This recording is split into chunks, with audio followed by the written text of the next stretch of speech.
दिल्ली में 7,461 बेड, लगभग 7,500 बेड अभी अवेलेबल हैं।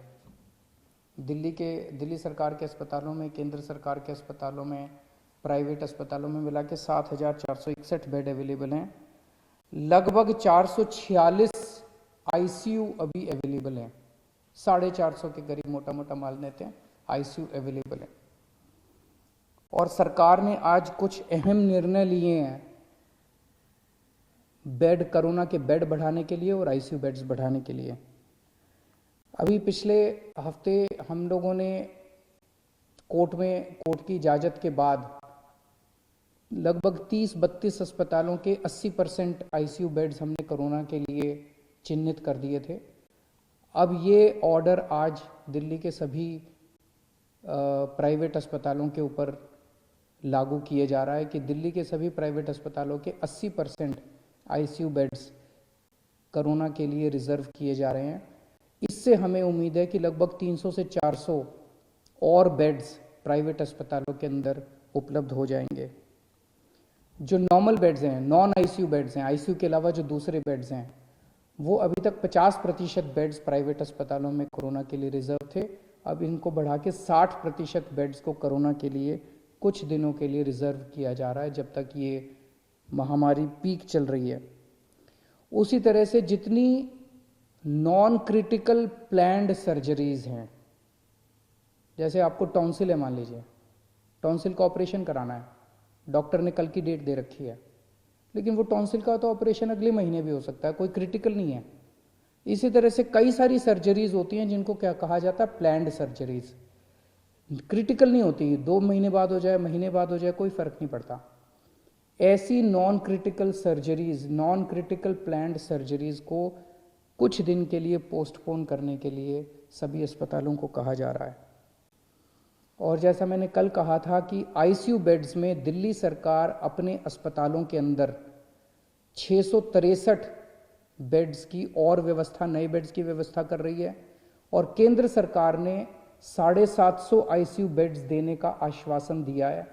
दोनों मिला के मुझे लगता है 1413 और नए आईसीयू बेड्स, केंद्र सरकार के और दिल्ली सरकार के मिला के 1413 और नए आईसीयू बेड्स इससे उपलब्ध हो जाएंगे।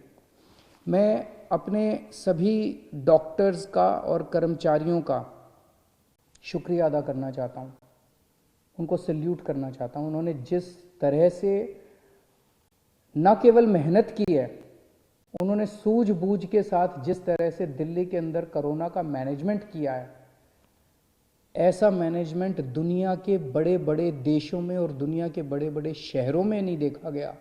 जिस तरह से हमारे दिल्ली के डॉक्टर्स ने और कर्मचारियों ने जिस तरह का शानदार मैनेजमेंट किया है। मैं आपको एक छोटा सा उदाहरण देता हूं। न्यूयॉर्क के अंदर, न्यूयॉर्क अमेरिका में है, अमेरिका कितना एडवांस्ड देश है। न्यूयॉर्क के अंदर 6 अप्रैल को उनकी पीक आई थी। 6 अप्रैल को उनके 6,353 केस थे। उस दिन 6,353 केसों में उनकी 575 लोगों की मौत हुई थी। और जो वीडियो आ रहे थे वहां से कि कॉरिडोर में पेशेंट्स पड़े हुए हैं, बेड्स अवेलेबल नहीं है, अस्पताल के बाहर सड़क के ऊपर पेशेंट सब पड़े हुए हैं, वेट कर रहे हैं कि जब बेड खाली होंगे तो हम अंदर अस्पताल के अंदर जाएंगे। बुरा हाल था चारों तरफ, और इतनी डेथ हो रही थी, बॉडीज एक दूसरे के ऊपर पड़ी हुई थी। इसी तरह की तस्वीरें स्वीडन से आई थी, इसी तरह की तस्वीरें फ्रांस से आई थी, इसी तरह की तस्वीरें इटली से आई थी। जब बेड्स खत्म हो गए थे, लोग बाहर पड़े हुए थे, लोग जब उनकी पीक आई थी। आज दिल्ली के अंदर लगभग पिछले हफ्ते 8,500 केसेस तक हम पहुंच गए दिल्ली में।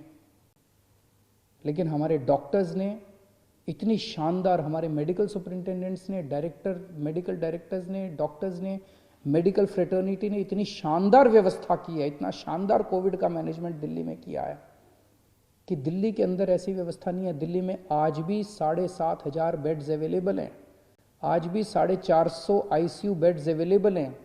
कॉरिडोर के अंदर पेशेंट्स नहीं पड़े हुए, सड़कों के ऊपर पेशेंट्स नहीं पड़े हुए।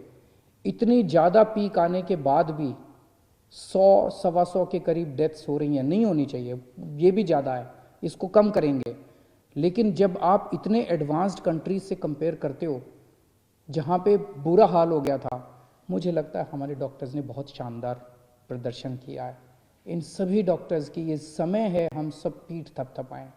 अगर कोई भी आपको डॉक्टर मिले, कोई भी नर्स मिले जो कि कोविड के लिए काम कर रहा है, उसकी एक बार पीठ थपथपा देना, उसका शुक्रिया अदा कर देना, ये बहुत ज़रूरी है। न्यूज टॉप 9 रोज सुबह 7 बजे और शाम 7 बजे सिर्फ TV9 भारतवर्ष पर।